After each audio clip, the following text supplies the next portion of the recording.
I am Dracula. I bid you welcome. Oh, it's alive! It's alive! It's alive! It's alive! Thou shalt rise again. Power to make multitudes run squealing in terror at the touch of my little invisible finger. Do you believe in werewolves? To a new world of gods and monsters. Hey everyone, welcome back to Eternal Midnight's retrospective of the Universal horror movies. I am Chad and I am here with Ken tonight. How are you doing, sir? Doing excellent. Yourself? I'm good. And we're back with another one that's not really a horror film. It seems like, I think I said this to you off air, it seems like after Invisible Man Returns, they were just like, if we're gonna do horror with this, it's just gonna be the same thing over and over. So let's try other genres. And last time we got an extremely underrated comedy. Yep. And this time we get a spy espionage film. Yeah, and I think and a good one. Yeah, I think The Invisible Agent is what we're talking about. And I remember our big complaint with The Invisible Man Returns was, I think, going into it, we didn't realize what we were getting, and it was just a spy espionage movie. Now, granted, based on the title, we knew that going into this, but even with that, I think this is far and away the better espionage Invisible Man story than The Invisible Man Returns. By far. And especially, it's stunning. 1942, and it involved World War II, which we were in the middle of. Yep, and very heavily relies on that theme. I mean, you see guys with swastikas on their armbands and saying Heil and all that garbage. So it was a bold move, but I mean, we were just saying before we started recording, they had a lot of there were movies about the war. Yeah, that just didn't feel like most of them involved comedy. Or the supernatural element of invisibility. Right. Which I have to say, one thing I have to say is just the best part about this movie for me. The effects in this movie, holy shit. Mm-hmm. For this one, the first moment that really made my jaw drop was when he was in, it's a funny scene when he's in the bath and you see he's scrubbing the suds on his arms and his legs while he's invisible. And you see nothing there but like the suds just sort of forming around his arms, and the only way you see his arms are like the suds around it. Mm-hmm. It's bananas for the time how they did this. No kidding. And I did think for them to finally be like, all right, how can we cut corners but still keep him invisible, was with the face cream on the face. Yes, and when he's first putting the face cream on, that's a great moment. But I have to say something funny about that is once he's fully got the cream on and he's got the sunglasses and the towel around his head, somehow I guess the cream made his teeth visible too. Did you notice that? Yeah. I was like, I don't think that's how that works. It's like, yeah, your teeth suddenly come back because you've got white cream all over your face. Yeah. So what did you think of our new lead? Frank Griffin? Mm-hmm. I liked him a lot. I thought he was very likable. Now, this movie didn't tap into the way Invisible Man and Invisible Man Returns does. Didn't tap into, because they even mention it in this movie, that if it's not controlled, a man could go insane. And they never really delve into that with him.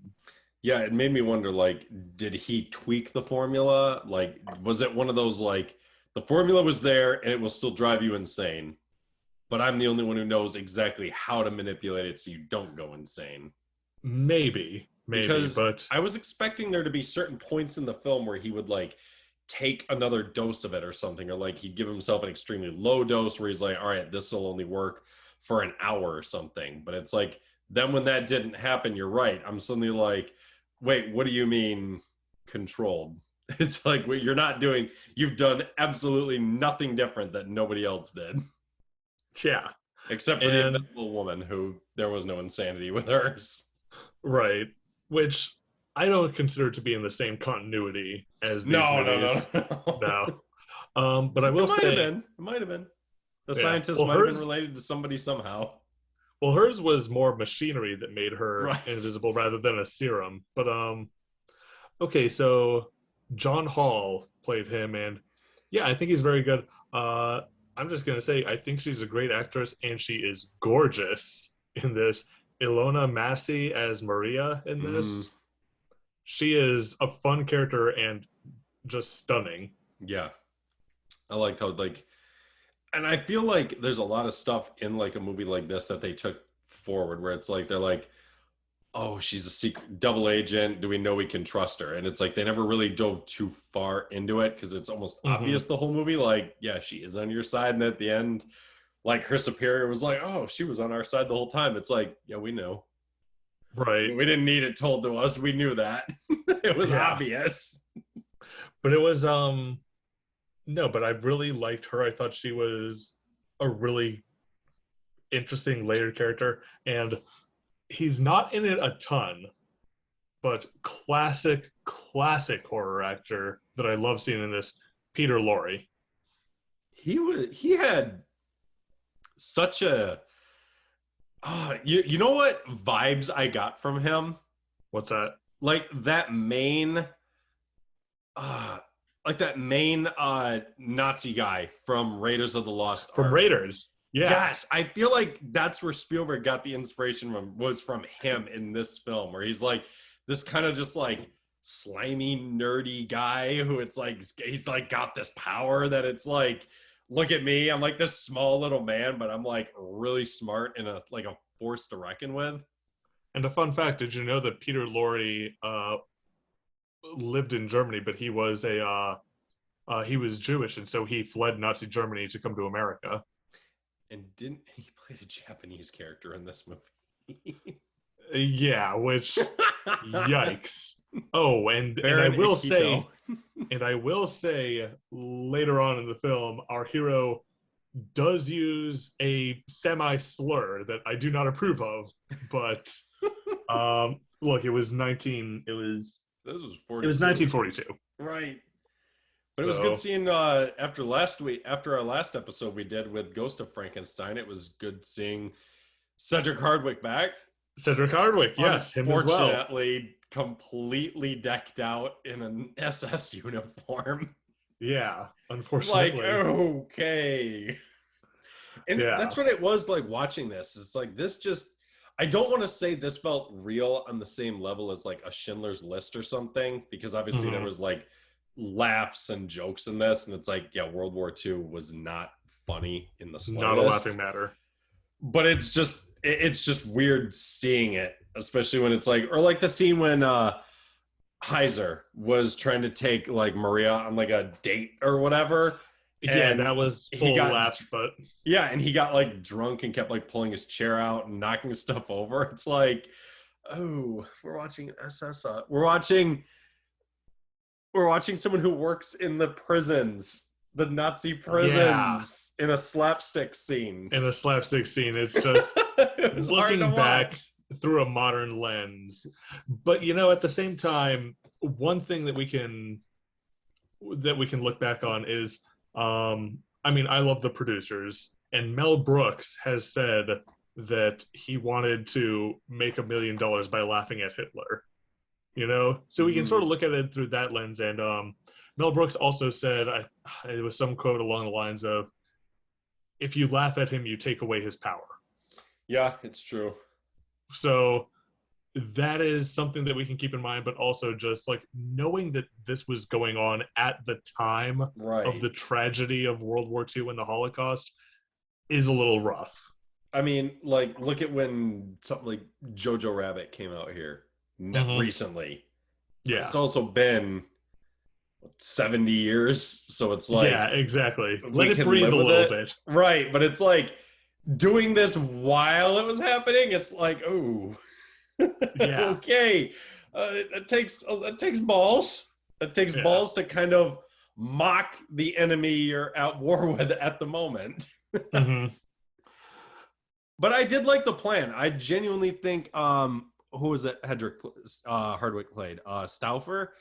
I thought he was a very good antagonist. Yes, agreed. He was. Yes, he played he played almost the same way he did in Ghost of Frankenstein. He played a very smart, composed Calculating man. Mm-hmm. Very much so. Also, I like the overall idea here because if you remember in the original Invisible Man, what's one of the things that Jack says? He says, "The nation that wins my secret will sweep the world with invisible armies."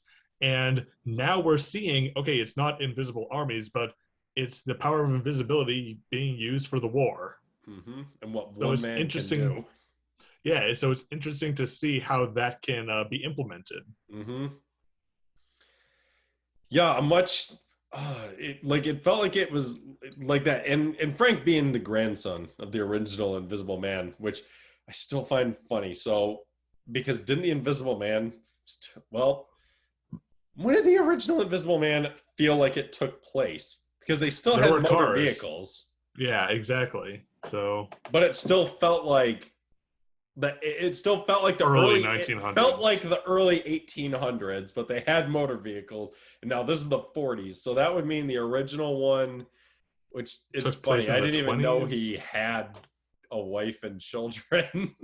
yeah, That he I was went half to- expecting when they were referring to Jack Griffin being his grandfather, I thought, are they going to take out another headshot of Claude Rains like they did in Returns?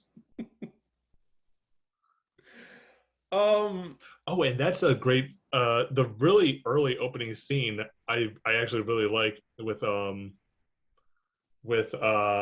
Peter Lorre sort of taking, and he's just looking over this like pressing machine. He's just like, it is a wonderful machine, isn't it? And like sticking his fingers in, and great scene. I'd do the exact same thing Frank did. I'd freak out. I would not be able to have my fingers chopped off. Yeah. Call me crazy. I really don't have a lot to say on this one. I mean, it's I know. It's a pretty good espionage film, and it just Mhm. okay, I will say this. As this is out of all the movies, this is probably the most real feeling one because it's incorporating a real world event. Yes. It's probably the darkest because like that, Stauffer gets stabbed to death, and then Peter Lorre kills himself. Yeah. And like, what is it? Heiser's condemned to death in his own prison, basically. It's like, this is messed up. Yeah.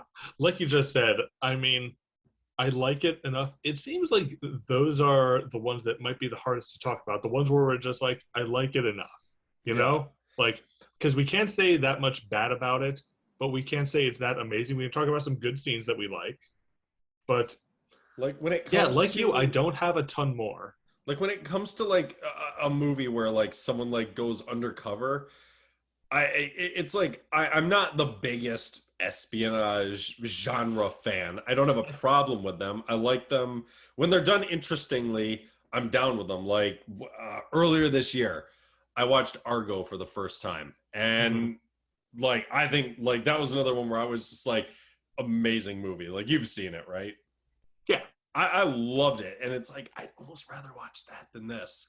I don't have a problem with this. It's just almost, it doesn't wow me like a Universal Monsters movie would.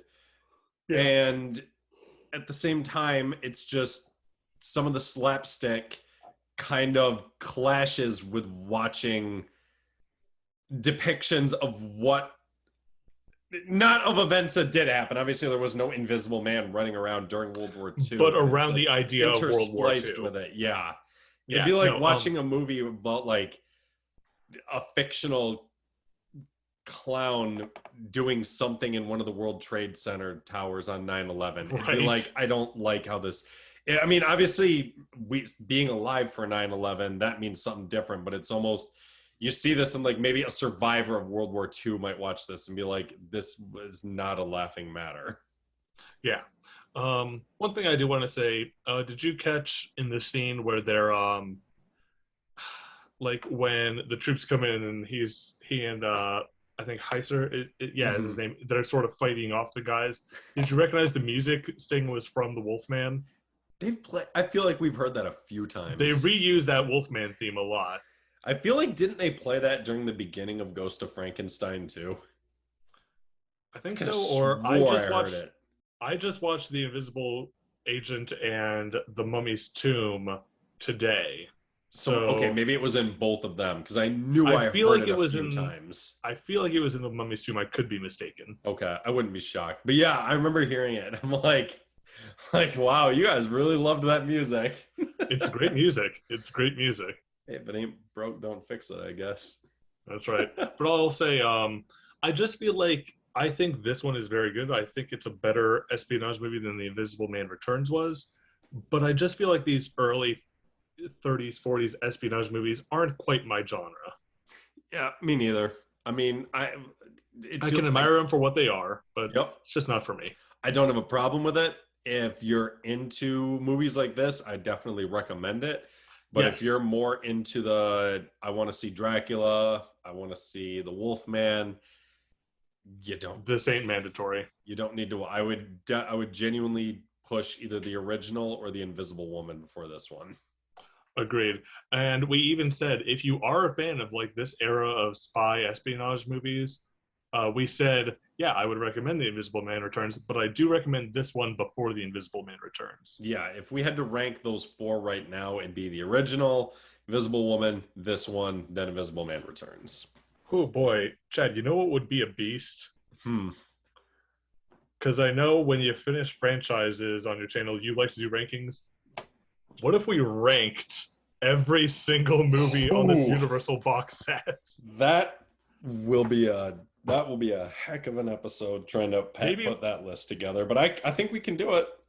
Yeah, I mean, maybe we could rank within the franchises, Dracula, Frankenstein, Wolfman, but they all overlap each other. They overlap each other, exactly. Man, that'd be a beast. You know what? We could probably make a couple episodes out of that. Yeah, right. Like what is it? It's 30 movies here. Okay, 30 through 20, 20 through 10, 10 to 1. There's some good closings. There we go. I like that. Well, there we go. Everyone tune in for the end when we rank the entire box set. Let's not make that promise. We'll try to rank the box set. Yeah, we're hoping to do it. So yeah, The Invisible Agent. Like I said, check it out if you're interested. If you're into like World War II, go for it. I think it's a good. I think this could be a good time capsule of a film made during World War II that didn't take itself too serious. So as a time capsule movie, there's another genre. There's another group, another demographic of film goers who like enjoy stuff like that. Here's a really good one for you. But if you're a monster maniac like the two of us, this isn't mandatory. It doesn't have the comedy and fun that Invisible Woman had, and it doesn't have the same presence and feel that the original had. Exactly. But it's got more going on than Returns. Yes, agreed. So far, amongst what we've watched, Invisible Man Returns is probably at the bottom of my list. Yeah, definitely. Same here. I think what was that? Was that the only one we said, don't worry about watching this? That one, Ghost of Frankenstein, we said it's not totally mandatory, but yeah. Anyways, yeah, thanks for checking it out, everyone. Thanks for listening to us, I mean. Absolutely. All right, guys. Have a good night.